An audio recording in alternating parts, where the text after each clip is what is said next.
The next thing is, आपके दिमाग में क्वेश्चन आ रहा होगा कि what are the factors on which the resistance of the conductor depend. ऐसी वो क्या चीज़ें हैं, किसको हम गुड कंडक्टर या बैड कंडक्टर बोलें। ये तो समझ में आ गया कि किससे करंट पास हो या नहीं हो, पर ऐसा हुआ क्यों, वो क्या चीज़ें होती हैं।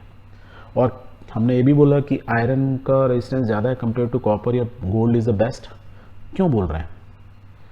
या सेम एक वायर लेते हैं, एक एक्टिविटी करते हैं, बेस्ट है, एक्टिविटी इज़ ऑलवेज गुड। एक सेम वायर, सिंगल वायर, हाँ, अब लेट्स सी कॉपर का वायर ले लिया आपने। अब हम कॉपर के वायर को इस सर्किट के अंदर, ये हमने डिफरेंट पिंस लगा रखे हैं और इस साइड भी हमने कुछ पिन लगा रखे हैं। अब इनके बीच में हम कनेक्ट करेंगे, right. So we can connect the wire. First wire हमने एक कॉपर वाला सेम वायर लिया, एक वायर लिया, यहाँ से यहाँ तक कनेक्ट कर दिया। A wire of length L, suppose यहाँ से उसकी लेंथ कितनी है, एल लेंथ है। एक सेकंड वायर लिया, सेम वायर लिया, same diameter, everything is same, the only thing is उसकी लेंथ है, उसको ऐसे घुमा के लाए यहाँ तक। दैट मीन्स अब करंट जो है इसमें से यदि आएगा ऐसे घूम के आएगा, पहले वाले से सीधा चला जाएगा। Whereas in second case it will come here, move means दुगना डिस्टेंस ट्रैवल करना पड़ेगा उसको।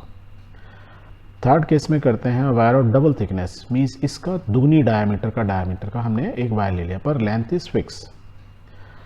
फोर्थ केस में क्या करते हैं कि हमने एक वायर लिया ऑफ डिफरेंट मटेरियल, सपोज ये सारे के सारे मेरे कॉपर थे, ये मैंने सपोज एल्यूमिनियम का ले लिया या मे बी से आयरन का ले लिया, different than whatever material we are using. तो हमने 4 केस लिए, 1 2 3 4। एक में लेंथ एल, दूसरे में हमने डबल द लेंथ कर दी, तीसरे में हमने डायमीटर बढ़ा दिया, लेंथ सेम रखी, चौथे में हमने मटीरियल ही डिफरेंट कर दिया। सो इस एक्टिविटी के अंदर या इस एक्सपेरिमेंट के अंदर एक चीज़ इंपॉर्टेंट ध्यान रखिए कि हम जो बैटरी यूज़ कर रहे हैं या सेल यूज़ कर रहे हैं वो सिर्फ एक ही यूज़ कर रहे हैं। दैट मीन्स द वोल्टेज यदि 1.5 वोल्ट है, 3 वोल्ट है, whatever it is fix. So we are not changing this, the only thing we are changing is length. एक में एल लेंथ रखी, एक में डबल लेंथ रखी, एक में डाया मोटा कर दिया, थिकनेस बढ़ा दी, और एक में डिफरेंट मटीरियल लिया। 4 डिफरेंट केसेस पर voltage is fix. And let's measure कि इन चारों केसेस के अंदर यदि हम चारों केसेस 1 बाय 1 में करंट पास करते हैं तो हमारा करंट कितना आता है, एम मीटर में कितनी वैल्यू आती है। तो उसको एक नोटबुक पे लिख लेते हैं। तो case 1 single length, okay, current हमने उसे मेज़र किया कि 4 एम्पियर्स आया। Second case the double the length, हमने करंट मेज़र किया, हाफ हो गया। थर्ड केस जब डायमीटर डबल हो गया, मीन्स ये वाला केस, तब हमने देखा करंट मेज़र किया तो वो आया, it is around 16। Fourth case जब डिफरेंट मटेरियल हुआ तो हमने उसमें पाया कि करंट की वैल्यू आ रही है 5 एम्पियर्स। तो एक में 4 एम्पियर्स, एक में आधा हो गया, एक में उसका 4 टाइम्स मीन्स ये हो गया, और एक में डिफरेंट वैल्यू रही। तो ये 4 वैल्यूज़ हमें मिल गई। अब हमने वोल्टेज लिखी, वोल्टेज हमने सपोज हमने जो बैटरी यूज़ की थी, suppose it is 10 volt, so means it's constant चारों एक्टिविटी में। अब हम रेशो निकाल लेते हैं V/I, राइट। तो रेशो मीन्स रेजिस्टेंस निकाल लेंगे, ठीक है। तो let's find out the resistance. तो 10/4 इज 2.5, यहाँ पे क्या है 10/2 इट इज़ 5, यहाँ क्या है 10/16 so it is 0.625, and this is the last one is 10/5 it is 2 ohms। तो हमारे रेजिस्टेंस निकल के आ गए।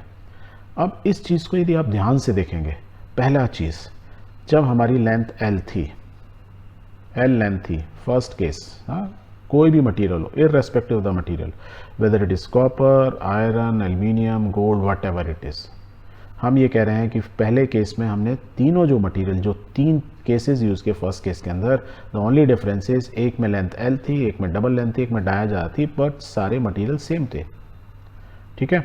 तो हमारी लेंथ एल थी। दूसरे केस में हमने क्या किया, हमने उसकी लेंथ बढ़ा दी, रखा पर सेम चीज़, राइट। और आप यदि ऊपर ध्यान से देखो डाटा को, तो जब हमने लेंथ दुगनी की, पहले केस में हमारा करंट कितना आ रहा था 4 एम्पियर्स, मीन्स यहाँ से जो पास हो रहा था, या इस वायर से बोलूँ कितना जा रहा था 4, रेजिस्टेंस कितना था 2.5। जब हमने लेंथ दुगनी कर दी, लेंथ दुगनी करी तो करंट क्या हो गया, आधा, लेंथ दुगनी हो गई, करंट हो गया आधा, और रेजिस्टेंस हो गया दुगना, 2.5 का 5 हो गया। मीन्स लेंथ बढ़ाने पर मेरा करंट हाफ हो जा रहा है, रेजिस्टेंस दुगना हो जा रहा है। करंट 4 से 2 हो गया, रेजिस्टेंस 2.5 से 5 हो गया, ट्वाइस हो गया। दैट मीन्स वी कैन से, और हमारा एक्सपेरिमेंट क्या है कि रेजिस्टेंस किस चीज़ पर डिपेंड करता है। तो हमने ये देखा, जब भी मैं सेम वायर की कोई चीज़ चेंज नहीं कर रहा हूँ, सेम कॉपर वायर लिया या सेम एल्यूमिनियम वायर लिया, उसकी यदि मैं लेंथ बढ़ा देता हूँ तो रेजिस्टेंस क्या होता है मेरा दोगुना हो जाता है, और हम ये रेजिस्टेंस दोगुना हो जाएगा तो क्या है, करंट मेरा क्या होगा, आधा हो जाएगा। और ये हमने पढ़ाई था क्यों आधा होगा, रेजिस्टेंस वोल्टेज फिक्स है, resistance is inversely proportional to current, या current is inversely proportional to resistance. एक बढ़ेगा तो एक घटेगा सेम रेशियो में, that is why these are called inversely proportional. तो यदि हम किसी एक को देखें, रेजिस्टेंस अभी हम पढ़ रहे हैं, तो रेजिस्टेंस हमारा दुगना हो गया। कब दुगना हो गया, जब मेरी लेंथ दोगुनी हो गई। कहने का मतलब यदि मैं एक वायर को एल लेंथ का यूज़ करूंगा, उसकी लेंथ दुगनी कर दूंगा, तो ऑटोमेटिकली इसका मतलब हो गया कि उसका रेजिस्टेंस दुगना हो गया। क्यों दुगना हो गया, एक इलेक्ट्रॉन था बेचारा, उसको लेफ्ट से राइट जाना था, तो इतना ही डिस्टेंस डबल करना था, इतनी ही उसको कठिनाइयाँ सहनी थी। अब उसकी कठिनाइयाँ क्या हो गई, दुगनी हो गई। कठिनाइयाँ मतलब रेजिस्टेंस, ऐसे समझ सकते हो। अब दुगना मेहनत करनी पड़ेगी, दुगनी मेहनत मीन्स रेजिस्टेंस इज डबल। तो resistance we can say is directly proportional to length, जितनी ज़्यादा लेंथ उतना ज़्यादा रेजिस्टेंस, चार्ज को उतनी मेहनत करनी होगी। Very good. नेक्स्ट केस के अंदर व्हेन जो हमने डायमीटर इसकी दुगनी कर दी, अब दुगनी कर दी, चार्ज को यहाँ से पास होना है, इजीली पास हो सकता है, आराम से हो सकता है। रेजिस्टेंस क्या होगा, घटना चाहिए। तो लोग रेजिस्टेंस घटा तो मीन्स करंट बढ़ना चाहिए। तो देख करंट कितना हो गया, 16 एम्पियर्स, मतलब 4 का 4 टाइम्स हो गया। यदि करंट इतना ज़्यादा हो गया तो इसका मतलब रेजिस्टेंस घट गया। क्यों बढ़ गया भैया, अब तो स्पेस बहुत ज़्यादा, खुला मैदान, आराम से भाग जाओ। तो रेजिस्टेंस देखो 2.5 का 1/4 हो गया, 0.625। कहने का मतलब फिजिकली भी आप देखो, इमेजिन कर सकते हो। देखो डायमीटर बढ़ गया, वही इलेक्ट्रॉन, एक इलेक्ट्रॉन, सपोज हम एक इलेक्ट्रॉन की बात करें, करोड़ों अरबों खरबों होते हैं, एक ही इलेक्ट्रॉन पहले वाले से जाता, थोड़ी सी जगह कम है, थोड़ा सा मुश्किल से जाता। दूसरे वाले केस में डायमीटर ज़्यादा हो गया, खुला मैदान, तो इजीली जाएगा। मीन्स रेजिस्टेंस इतना कम हो गया कि इलेक्ट्रॉन बहुत आराम से आ सकते हैं। या मैंने क्या बोला था आपको, इलेक्ट्रिसिटी एंड वाटर फ्लो दोनों एग्जैक्टली सेम तरीके से फ्लो करते हैं। अब देखो पतला पाइप होगा, उससे पानी जो भी निकल रहा होगा, मोटा पाइप होगा, उससे पानी ज़्यादा निकलेगा। ज़्यादा मीन्स रेट ऑफ फ्लो बढ़ गया, मीन्स क्या बढ़ गया, करंट बढ़ गया। करंट क्यों बढ़ गया, क्योंकि डायमीटर बढ़ गया। डायमीटर बढ़ गया, इनडायरेक्टली क्या बोल रहे हैं हम, रेजिस्टेंस घट गया। पानी में सेम पंप से आप पानी ले रहे थे, मोटा पाइप से आराम से पानी ज़्यादा आएगा, मीन्स करंट ज़्यादा आएगा। ज़्यादा क्यों आएगा, क्योंकि रेजिस्टेंस हाफ कम हो गया। और जब डायमीटर दुगना होता है तो करंट कितना होता है, 1/4, मतलब करंट 4 टाइम्स होता है, रेजिस्टेंस 1/4 हो जाता है। तो इसको यदि मैथमेटिकली लिखें तो हम ऐसे लिख सकते हैं कि resistance is inversely proportional to area. Area बढ़ता है तो रेजिस्टेंस घटता है। रेजिस्टेंस घटता है तब जब रेजिस्टेंस ये किसी चीज़ का घटा, दैट मीन्स आइदर उसकी लेंथ कम हो गई या हम बोलेंगे उसका एरिया बढ़ गया। तो this is the relation of resistance with respect to area. Diameter बढ़ाने का मतलब क्या हुआ, एरिया बढ़ गया, क्रॉस सेक्शन बढ़ गया, आराम से चार्ज पास हो सकते हैं। अब हमको दो इक्वेशंस मिल गई, resistance is directly proportional to length, resistance is inversely proportional to area. दोनों को यदि कंबाइन करके लिखें तो we can write resistance is proportional to L upon A, where पहले से डायरेक्टली प्रोपोर्शनल है, दूसरे से इनवर्सली प्रोपोर्शनल है। और हम क्या करते हैं हर बार, प्रोपोर्शनलिटी साइन को हटाते हैं तो किसी कांस्टेंट से रिप्रेजेंट कर सकते हैं। तो we can write is equal to, और एक साइन दिया एल अपॉन ए, और ये जो साइन होता है इसको बोलते हैं रो। और रो का मतलब क्या होता है, electrical resistivity of the material. Means एक ऐसा कांस्टेंट रो जो कि मटेरियल की प्रॉपर्टीज़ पे डिपेंड करता है, कि जैसे एक कॉपर है तो उसकी कुछ प्रॉपर्टी होंगी और इसकी वैल्यू फिक्स होगी। जब भी आप कॉपर वर्ड यूज़ करोगे तो उनकी कुछ ना मतलब कैरेक्टरिस्टिक्स होती हैं, और वो कौन सी characteristics with respect to electrical. तो electrical resistivity of the material वो होती है रो, और ये रो जो होती है इज इंडिपेंडेंट कि वो मटेरियल की लेंथ क्या है, एरिया क्या है, ये क्या है, वो क्या है, कुछ भी नहीं। इज अ हेरिट, मतलब उसकी बोलते हैं ना डीएनए होता है एक तरह से। सेम वे में जब हमने डिफरेंट मटेरियल लिया तो हमने क्या देखा, उसका करंट डिफरेंट हो गया, उसका रेजिस्टेंस डिफरेंट हो गया। ये 2.5 था तो ये 2 हो गया, और ये करंट 4 था तो ये 5 हो गया। करंट थोड़ा सा बढ़ा, रेजिस्टेंस थोड़ा सा कम हुआ, बट वी कैन नॉट से कि there is a direct relation और इनडायरेक्ट रिलेशन। ये नहीं बोल सकते, कुछ चेंज हुआ, हो सकता है कम भी हो जाता यदि हमने पर्टिकुलर मटेरियल लिया होता। सपोज ये जो रेड लिया है इसमें ब्लू लिया है, इस केस में हमें मालूम चला कि जो ये रेड ब्लू वाला लिया उसका रेजिस्टेंस थोड़ा सा कम है। मे बी यदि हम बोल रहे थे ऊपर वाले कॉपर हैं तो मे बी हो सकता है कि सिल्वर हो, उसका रेजिस्टेंस कम होता है कंपेयर टू कॉपर। और ये चीज़ किस पे डिपेंड कर रही है, ये डिपेंड कर रही है, देखो एल हमारी लेंथ सेम है, ऊपर वाले केस में लेंथ सेम है, हमने डायमीटर भी सेम ली थी. The only thing what is changing now, changing rho resistivity of the material. That means यदि ये कॉपर है और नीचे वाला सिल्वर है, the only difference is rho resistivity of the material. इसकी वैल्यू डिफरेंट हो रही है. इसी वजह से हमको इस केस में यहाँ रेजिस्टेंस 2 मिल रहा था, वेयर इज एन अबाउ फर्स्ट केस के अंदर इट इज़ 2.5, वेयर फिजिकली ये और ये दोनों exactly same diameter same length के थे. द ओनली डिफरेंस हमने क्या लिया था, डिफरेंट मटीरियल. ठीक है. Now let's understand this rho in further थोड़ा सा डिटेल में. तो electrical resistivity of the material होती क्या चीज़ है. तो हमारा फॉर्मूला क्या निकला था, resistance is equal to rho L upon A and the unit of resistance is ohm, where rho we will say is the constant of proportionality. L उसकी length थी, A is the area of cross section. इसी equation को यदि मैं थोड़ा सा rearrange करूं तो we can say rho is equal to R into A upon L. कैसे आए, ए यहाँ ऊपर चला गया, एल नीचे आ गया, तो यही तो आएगा. अब रेजिस्टेंस की यूनिट मालूम है हमको, तो रो की यूनिट निकाल सकते हैं. एरिया की यूनिट मालूम है, लेंथ की मालूम है, तो let's write down this is ohm into meter square upon meter. Meter नीचे वाला और ऊपर ये 2 कट गया, तो क्या बचा, ओम मीटर. तो द रेजिस्टिविटी की जो यूनिट होती है, क्या यूनिट होती है, ओम मीटर. किसी भी मटेरियल की यदि इलेक्ट्रिकल रेजिस्टिविटी की यूनिट पूछोगे तो क्या होगी, ओम मीटर. अब मैंने क्या बताया था कि जो रेजिस्टिविटी जो होती है it is a characteristic property of the material. कि आपका जैसे आप इंडियन हो या अमेरिकन हो, दोनों के डीएनए डिफरेंट होते हैं. That means your characteristic properties are entirely different. कुछ ऐसी चीज़ें हैं, बेसिक चीज़ें जो आपके डीएनए पे डिपेंड करती हैं, राइट. तो सेम वे में मटेरियल की जो डीएनए होता है it is represented by with respect to, जब भी हम बात कर रहे हैं इलेक्ट्रिसिटी के रेस्पेक्ट में, तो उसका वो डीएनए काम करता है. That DNA is called electrical resistivity या rho. Okay. The metal and alloys have a very low resistivity in the range of 10 की पावर -8 टू 10 की पावर -6 ओम मीटर. जो अलॉयज या मेटल्स होते हैं उनकी रेजिस्टिविटी की जो रेंज होती है वो बहुत कम होती है. कितनी कम, ये आपको याद रखने की जरूरत नहीं है, बट ठीक है, कभी कभी टिक मार्क क्वेश्चन आ जाते हैं तो रट लो, पर नॉट रिक्वायर्ड. तो बेसिकली क्या बोल रहे हैं, उनकी रेजिस्टिविटी इज़ वेरी लो.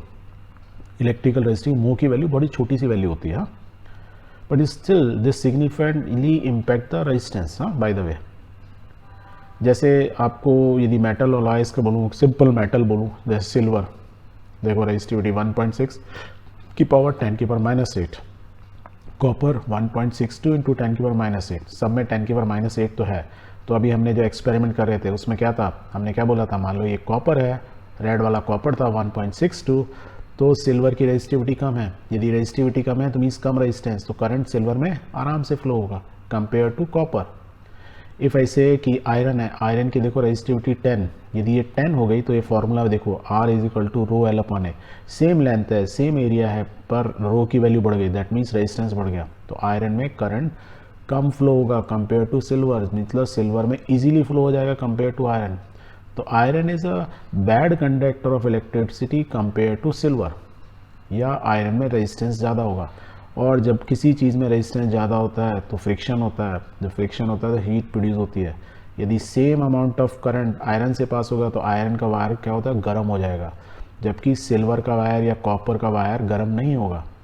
इसलिए बहुत बार आप देखते होगे घरों में, राइट, आप कभी कोई वायर यूज़ करते हो उसको छू के देखो, तो यदि अच्छी क्वालिटी का वायर नहीं होगा ना तो वो आपको गर्म लगेगा, और यदि बहुत बढ़िया क्वालिटी का होगा वो आपको गर्म नहीं लगेगा.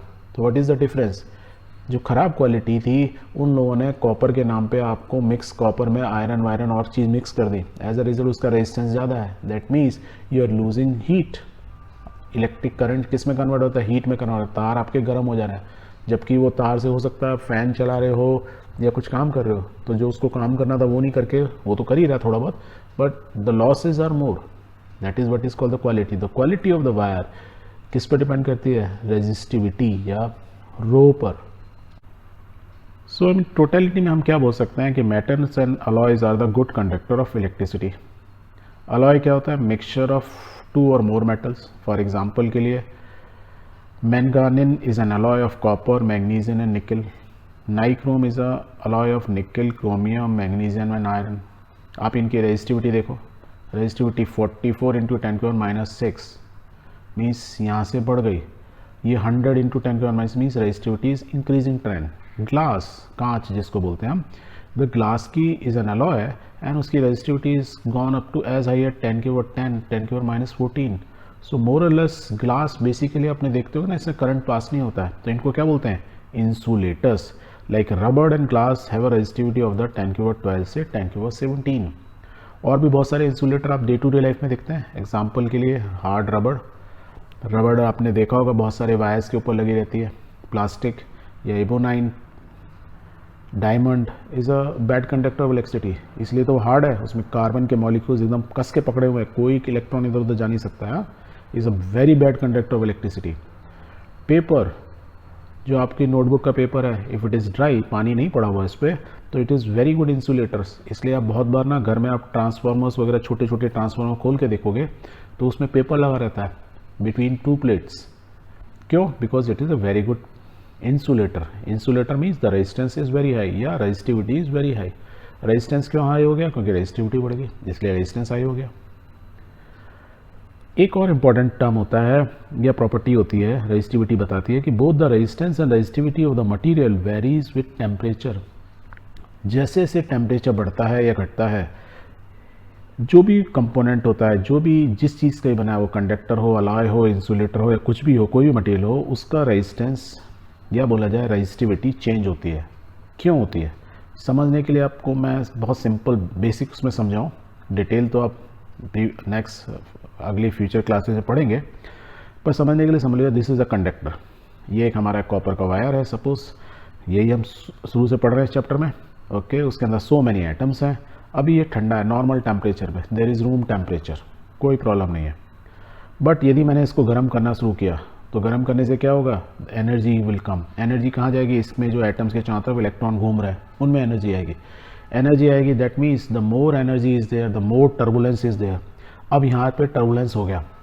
अब यदि आपको मैं बोलूँ, ऐसे समझ लो कि एक भीड़ है, ये रास्ता है जिसमें बहुत सारे लोग खड़े हुए हैं, वो चुपचाप जस्ट खड़े हुए हैं, और मैं आपको बोलूँ आपको लेफ़्ट से राइट में होके जाना है, तो यदि लोग बहुत सारे खड़े भी हो ना, और यदि वो हिल डुल नहीं रहे हो, तो आप आराम से इधर उधर करके निकल सकते हो। सेम वे में जैसे हमने देखा था कि एक चार्ज इनसे टकराते टकराते यहाँ से धीरे धीरे करके निकल ही जाता है। बट अब यदि जो भीड़ थी रोड पे खड़ी है, वो इधर उधर चल भी रही है, अब मैं आपको बोलूँ आपको निकल के जाना है, now this time you will take more time, that means the resistance will increase. Same चीज़ इलेक्ट्रॉन के साथ होती है। When you increase the temperature of a conductor, क्या होता है उससे? उसका रेजिस्टेंस बढ़ जाता है या रेजिस्टिविटी बढ़ जाती है। ठीक है, याद रहेगा। Okay, another thing, the resistivity of alloy is generally higher than that of is constituent metal. जिनसे भी अलॉय बना होता है उससे रेजिस्टिविटी अलॉय की ज़्यादा होती है हमेशा। ऐसा क्यों होगा? इसको समझने का बहुत सिंपल एक आप ऐसे समझ लें कि ये एक फ्लास्क है जिसके अंदर हमने बहुत सारे पेबल्स भर के रखे हुए हैं, पत्थर बड़े बड़े। अब ये मान लो प्योर मेटल है, ठीक है। इस मेटल के अंदर अब हमने ना दूसरा एक और मेटल डाल दिया। ये सपोज लो कॉपर है, उसके बहुत सारे एटम्स हैं, ऐसे समझ लो। इसमें मैं एक ऐसा एटम डालता हूँ, मीन्स सपोज एग्जांपल के मैं सैंड डालता हूँ, तो सैंड इसमें जा सकती है। That means in between spaces में इसको मैं हिलाता रहूँगा तो सैंड बीच में घुस जाएगी, और यदि मैं इसमें पानी डालूंगा तो पानी भी आ जाएगा, राइट। ये एग्जांपल आपको बहुत बार समझाया जाता है कि पूछा जाता है कि ये फ्लास्क भरा है कि खाली है, तो यू विल से भरा हुआ है। Some will say no it is खाली है, उसमें वो थोड़ी सैंड डाल देगा, सैंड भी घुस जाएगी। फिर पूछा जाएगा भरा है खाली है, you will say it is still full, otherwise someone will say no it is empty, वो लिक्विड डालेगा वो भी चला जाएगा। तो क्योंकि इन बिटवीन स्पेसेस हैं मेटल के अंदर, जबकि अलॉय में क्या होता है, अलॉय डिफरेंट मेटल का कॉम्बिनेशन है, उनके साइजेस अलग है, तो इन बिटवीन स्पेसेस भी वो फिल कर लेते हैं। That means now the density is more, now number of atoms are there in the same volume. जब सेम नंबर ऑफ वॉल्यूम में एटम्स हो गए तो इस कॉपर के वायर को, ये जो वायर है इसको समझो, इसमें स्पेसेस थे अभी, अब इस स्पेसेस में भी डिफरेंट एटम्स आ गए of different metals. As a result left से राइट जाने में रेजिस्टेंस बढ़ गया। That is why we say resistivity of the alloy has increase. Resistance क्यों बढ़ा? क्योंकि रेजिस्टिविटी बढ़ गई, इसलिए रेजिस्टेंस बढ़ा। क्लियर? Very good. एक मेटल होता है उसको बोलते हैं टंगस्टन। टंगस्टन जो आपने बहुत बार नाम सुना होगा, it is used almost exclusively for the filament of the electric bulb. जितने भी बल्ब होते हैं दुनिया में ज़्यादातर में टंगस्टन का फिलामेंट होता है। क्यों? क्योंकि हाई टेम्परेचर पे भी अपनी प्रॉपर्टीज़ को मेंटेन रख पाता है, मीन्स ऐसा नहीं मेल्ट हो जाता है। अराउंड 2000 डिग्री सेंटीग्रेड तक भी हीट होता है तो भी अपनी जो स्टेटस है मेंटेन रखता है। और नंबर ऑफ टाइम्स आप ऑन ऑफ करो बल्ब को तो भी ये गर्म होगा, ठंडा होगा, गर्म होगा, ठंडा होगा, पर मेल्ट नहीं होगा। As a result tungsten is used, whereas the copper and aluminium are generally use for electrical transmission. Copper और एल्यूमिनियम जो है उनका रेजिस्टेंस क्योंकि बहुत कम होता है इसलिए इनको गुड कंडक्टर ऑफ इलेक्ट्रिसिटी बोला जाता है, या इनडायरेक्टली बोल रहे हैं हम टंगस्टन का रेजिस्टेंस बहुत ज़्यादा होता है। जब उसमें से करंट पास होता है तो बहुत ज़्यादा रेजिस्टेंस की वजह से हीट बहुत ज़्यादा प्रोड्यूस होती है, इसलिए रेड हॉट हो जाता है। बट एक और प्रॉपर्टी क्या है, रेड हॉट होने पर ये मेल्ट नहीं हो रहा है। That is why tungsten is use in filament, whereas copper and aluminium जिनकी रेजिस्टिविटी बहुत कम होती है या रेजिस्टेंस बहुत कम होता है, they are good conductor of electricity. जब रेजिस्टेंस कम होता है किसी वायर का, किसी चीज़ का, तो उसमें हीट लॉसेस कम होते हैं। ठीक है, ये क्लियर हो गया electrical resistivity of the material. Very good. यदि